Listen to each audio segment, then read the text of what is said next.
united with Christ.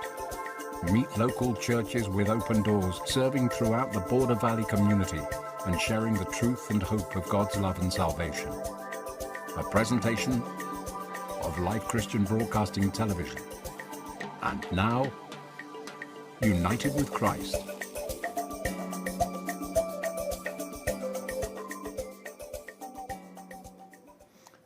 Welcome to United with Christ.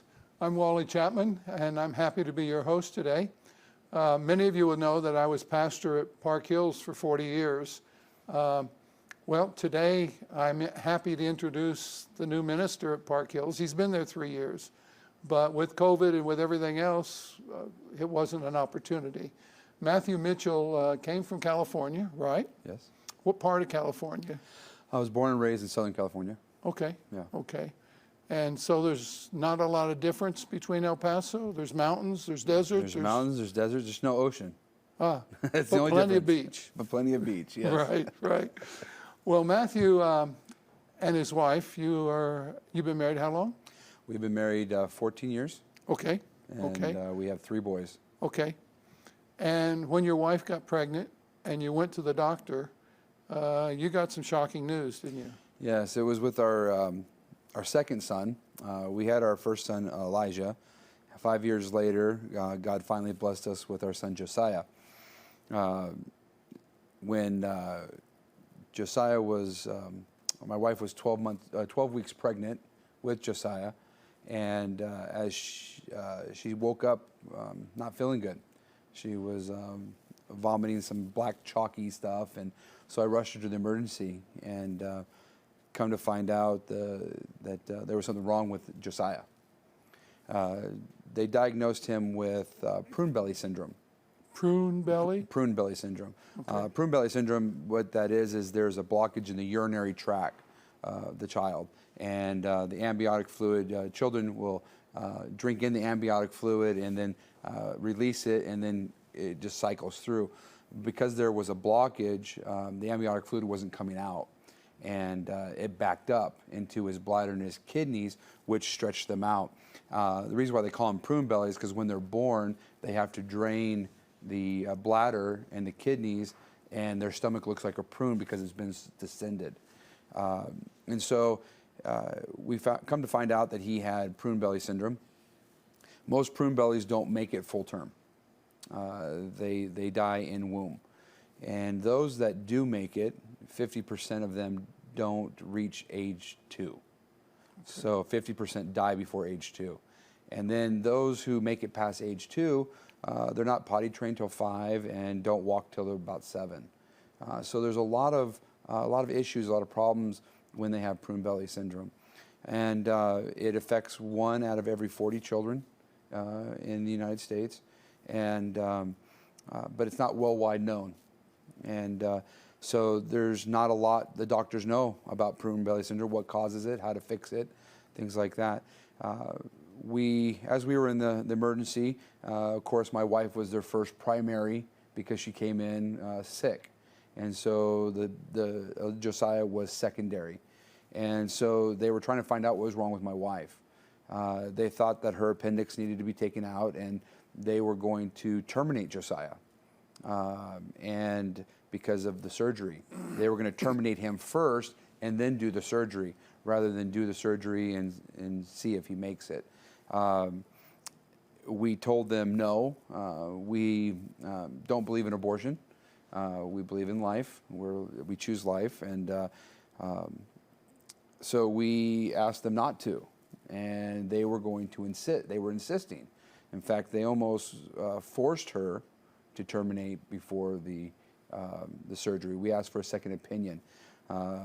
Thank to God, thankfully God sent in a doctor that said no, she doesn't need the surgery, so there was no reason for them to terminate. When they found out they had no reason to terminate the child, and they had no recourse or nothing to do with Samantha in the surgery, it kind of stopped. So no appendix? No appendix. There's nothing wrong with her appendix. We don't know. We actually, even to this day, we don't know what was wrong with her that day. It was as if God was had something happen so that we could know what was going on with Josiah. So we go, and they weren't done with us that day. We were there all day long, and they started giving us the bleak, what was wrong with him, the chances, the statistics. And they were trying to really discourage us to make a decision to terminate, because he wouldn't have any quality of life. He probably won't even make it, and a lot of different things that people use to try to help us make our decisions in terminating a life. And but we stuck with our guns, and we said no. We didn't want to, and we had a fight. That day, I left the hospital, left my wife at the hospital to go pick up our oldest son. There's never been a time in my life that I didn't have a choice, or felt like I could make a choice, or I was in control. And I had no control. I couldn't do nothing. There was my wife, there was my child. How do you pick between the two? And how do there's nothing to do. I couldn't do nothing for him. And as a father, we always want to protect. And I couldn't protect my son. So I drove to the church to pick up our oldest son, because some friends had been watching him. And I walked in, and we had started a Filipino church, and they were meeting at that time. And I walked in, I sat in the back, and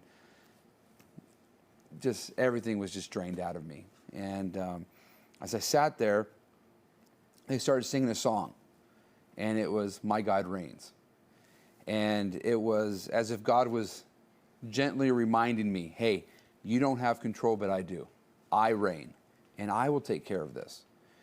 Later that week, I was doing my personal devotions and study, and I come across the verse where God tells Moses, "My God reigns," or Moses says, "My God reigns." And I looked up in the sky, and I just said, "Okay, now you're showing off." Okay, I get it. You reign. You're in control, and I had to give that to him. We were not just the doctors, but family members were encouraging us to terminate. And because, what kind of life would Josiah have, and what kind of life would Elijah have? Because his brother's going to need all this attention, and Elijah's not, is going to be, things are going to be taken away from him, and it would be the wise thing for us to do, the smart choice. And me and my wife determined at that point that no matter what, that we were going to carry Josiah as long as we could. They told us that when he was born, if he makes it full term, we'll only have moments with him, because the kidneys and the bladder were pushing on the lungs, and the lungs probably wouldn't develop, and so he wouldn't be able to breathe. And he would struggle in breathing, and then would pass on his own. And we both determined that no matter how long God gave us Josiah, he would be loved, that he would know who God is, and we would celebrate him. And interesting enough, before we even knew Josiah was coming, my wife went to go pick up our son Elijah at school, and the teacher walked up to her and says, "Congratulations, I hear you're pregnant." And my wife goes, "I'm not pregnant." And the teacher goes, "Well, Elijah said that you were pregnant, and his name was going to be Josiah." And we're like, "No, we're not pregnant." I don't know where he gets that. My wife was curious, and so she went to take a test, and sure enough, she was pregnant. Well, now comes, and we didn't think about that until later on, when we find out the problems with Josiah, and we looked up what Josiah means, and it means healed by Yahweh. And so we thought that was fitting. And so we named him Josiah at that point. And we knew that God would heal. He would heal. My wife continued to carry him. And every step of the way, it was, we can't do this procedure that would help him because you won't terminate. And because it's risky, we were not going to take the chance. And so they could do nothing for him. And all we wanted was somebody to do something to help save our son. But we kept praying. We kept giving our confidence in God. I'll never forget, we walked into one of her OBGYN meetings, and the doctor looked at us and says, "There's something different about you." She says, "I deal with families that are in your situation all the time. And they're distraught. They're fighting one another. They're arguing. They're angry. They come in depressed, and they're miserable. What's different about you? You guys come in. You have this joy about you. You're joking. You're laughing. You're excited about the future. What is different?" And at that point, we got a chance to tell her about Jesus, and we did, and how God is good, and God is going to take care of Josiah no matter what. And she didn't accept, but the seed was planted. And so we continue to go on, and it gets time. My wife's getting to full term. And we were in the midst of selling our home at the time, and her water breaks as we're cleaning the house. She doesn't tell me. It's Father's Day, so we go out to dinner. She still hasn't told me that she's having contractions. And we eat dinner. And then after dinner, my wife says, "I think we need to go to the hospital." I'm like, "Okay." And all of a sudden, she had her bag with her, but she's not communicating anything to me. The truck was out low on gas, so I go to the gas station and fill it up rather than just put $10 in, because I'm thinking, well, the last one took 23 hours. We have plenty of time. We get to the hospital, and she's already 10 centimeters. Wow. So he was a quick delivery. When Josiah came out, he came out screaming. So we knew his lungs were good. He came out urinating on his own. So somehow, somewhere along the line, God had done something. He came out, he was born 8 pounds, 10 ounces. He was 22 inches long. He was our biggest baby that we had, strong. He was in the NICU for 9 days. And they sent us home with him because they weren't doing nothing for him. Usually they will put a port into the bladder once the child's born to drain the bladder. And the doctor said, "I'm just going to watch Josiah. I'm going to see what he does. I'm not going to do anything." And we were so angry with the doctor. Okay, we're happy that he's here, but you're not doing anything. Please do something. And it was God working every step of the way, because they didn't do anything while he was in womb. God was able to do what he was doing. Because the doctor didn't do anything after he was born, God was able to show us what he was doing.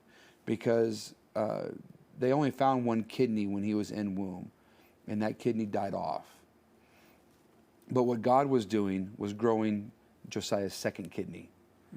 And we found out that your kidney only develops 25% while you're in womb. When you're born, it develops the other 75%. Where there was no kidney, all of a sudden Josiah had a kidney. It was thriving. It was growing. It was working for two. And every step of his life, he's been that kidney has kept up with him. And so though he made it full term, he came out alive and thriving. He still had difficulty. We had prayed that God would do a miracle, that there would be nothing wrong, but God said, "I'm going to do this, and I'm going to show you my power." It was interesting. I was pastoring at the time, and of course, I was informing the church as we were going, because they were interested in what was happening with Josiah. We started having people visit the church, and it was interesting. Their story was that they had given up on organized religion because it wasn't. They saw the hypocrisy in it, and they came and visited and would hear Josiah's story, and they come the next Sunday to hear Josiah's story, and the next Sunday, and the next Sunday, and before Josiah was born, we had 20 people join the church just based off his story. And not only did they join it, but they got involved. They had given up their idea that organized religion was a hoax, and started really getting involved and becoming faithful just because of his story. And so what we found was that God was working. Man didn't do anything for Josiah. We couldn't do anything for Josiah, but God could. And God worked every step of the way to bring Josiah in. And Josiah, He's 8 years old. He just turned 8 in June. He was potty trained before he was 2. He walked at 9 months.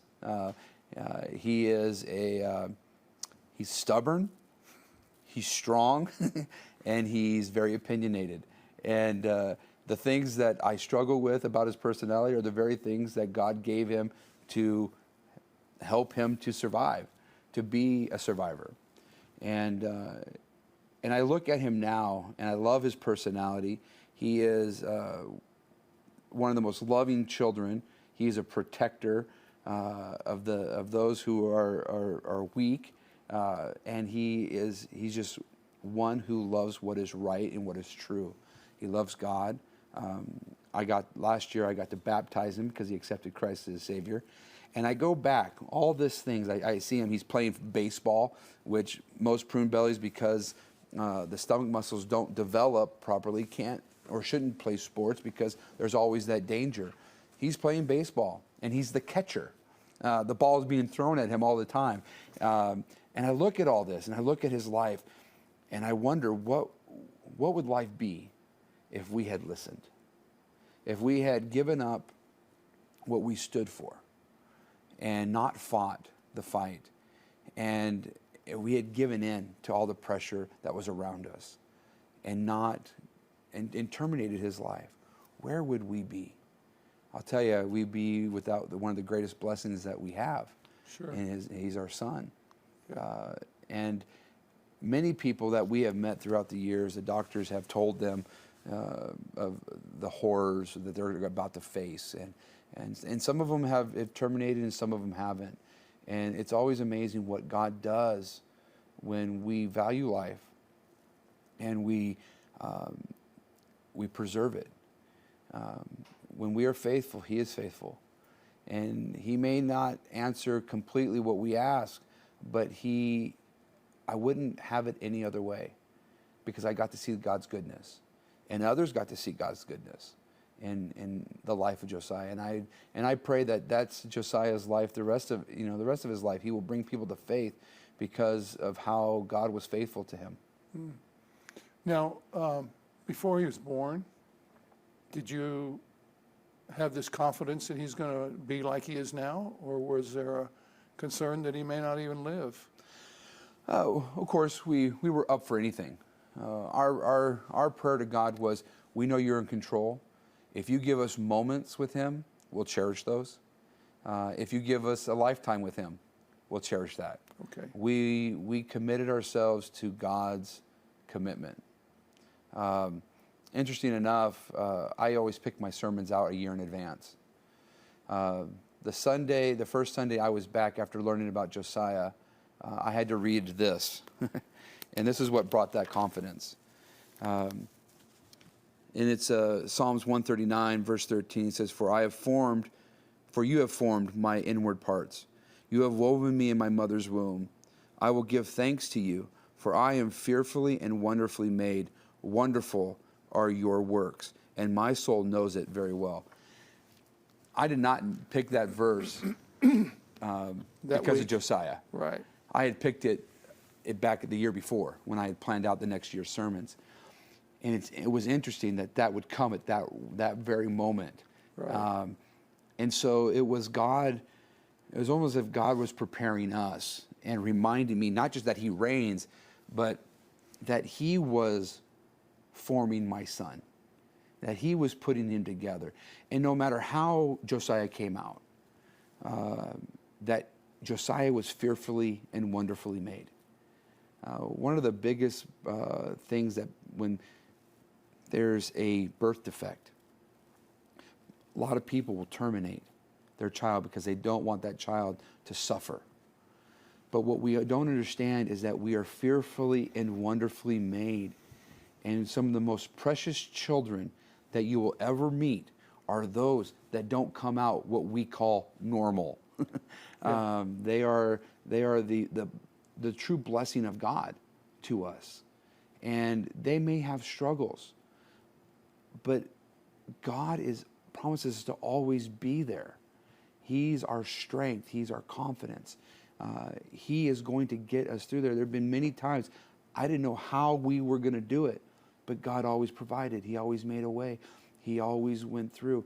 And Josiah's struggle is, now sometimes he doesn't like his life because he's not like his brothers. But we get the opportunity to point him to Jesus and encourage him that God made him very special.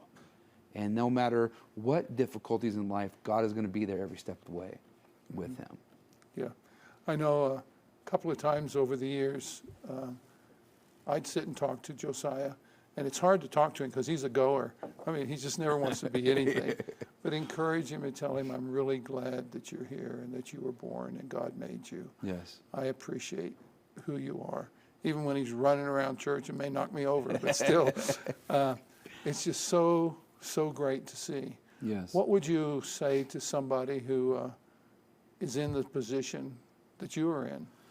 Well, I would tell them, let God be in control. Don't necessarily listen to what the doctors have to say, because the doctors, the first thing they're going to go to is, let's terminate. And they will bully you. They will try to force you to do that. Keep your confidence in God, because God is the author and perfecter of our faith. If you continue in Psalms 139, it says that my days are ordained. If God has ordained our days, then who are we to stop God's ordained, what God has ordained? Mm-hmm. God has their life, and every life is precious. Every life is unique, and it brings something. And God doesn't just create life just to create life. He creates it for a purpose. And every life has a purpose, whether it is for us to enjoy the love that we have, if it's for a moment or it's for a lifetime. That love is there, and we get to experience that. And there's no greater love than bringing a life into a world. And I would encourage you, don't give up, don't lose heart. Know that God is in control. Keep confidence. Whether Josiah's life ended or what we got, we were okay with that. We were confident. We had a joy that experience, that life that we were going to bring into the world, no matter how long or how short it was God's plan. And it is not our responsibility to interfere with his plan. He has a plan. It is for us to work through that plan and come to an understanding of what he's trying to teach us or bless us with, and to enjoy what he gives us, no matter how it comes. Because the true joy is in loving that child no matter what. Every day he hugs me, he kisses me, he tells me he loves me. I can't imagine one day without that. Yeah. Yeah. And how is your older son dealing with it? Oh, he hasn't missed a thing. He hasn't missed out on a thing. And it has helped him become who he is, because he knows he has a younger brother, and he understands his brother's limitations, and it has developed who he is. He has a sensitivity and an understanding that not everybody's the same. He doesn't belittle or pick on those who are different. He is more accepting of those who are different, and we need a lot more of that. Because not everybody's the same, and a lot of times when they're not what we think they should be, we shun them, or we push them out, or we make an example of them. And what I see in my son Elijah is that he has such a love and a spirit for those who are different, and he might be that way even without Josiah, but Josiah has helped him develop that. And sometimes he doesn't like his brother. That's typical siblings. Typical siblings. But when it comes down to it, nobody messes with Josiah, and Elijah makes sure of that, because that's his brother. Yeah. And he's learned to love unconditionally. Okay. And then you have a younger third son. Yes, Levi. And how's he fitting in with this too? He fits in very well. They all have their own personalities, and Josiah and Levi, they almost do everything together because they're only 2 years apart. Yes, 2 years apart, and so they do a lot together and they play together. And if I didn't tell you Josiah had prune belly, you wouldn't know it. That's true. He is just as active as anybody else, and we don't treat him any different. We treat him like we would treat anybody else. And I think a lot of times he doesn't know that he has an issue because the way we raised him, the way we treat him, the way we expect what we expect from him. Right. And but he makes friends wherever he goes. And he knows no stranger. Okay. Okay. Well, we're about done. Is there anything you'd like to share with the people? Just put your faith in God. Trust in God. When we are faithful in the small things, He is faithful in the big things. So please, just be faithful and know that He is in control. Okay. Well, I want to thank you so much, Matt, for coming and sharing what God's done. Thank you for having me. I just want to thank you and your wife for being faithful to the Lord. And we're just so excited to see how Josiah's going. Yes. He's just a real champion. Yes. But a great kid, and it's just been really good. Thank you so much for watching today. We ask that you'll just continue to follow the Lord, and to Matt Mitchell for being here. God bless you, and have a great week.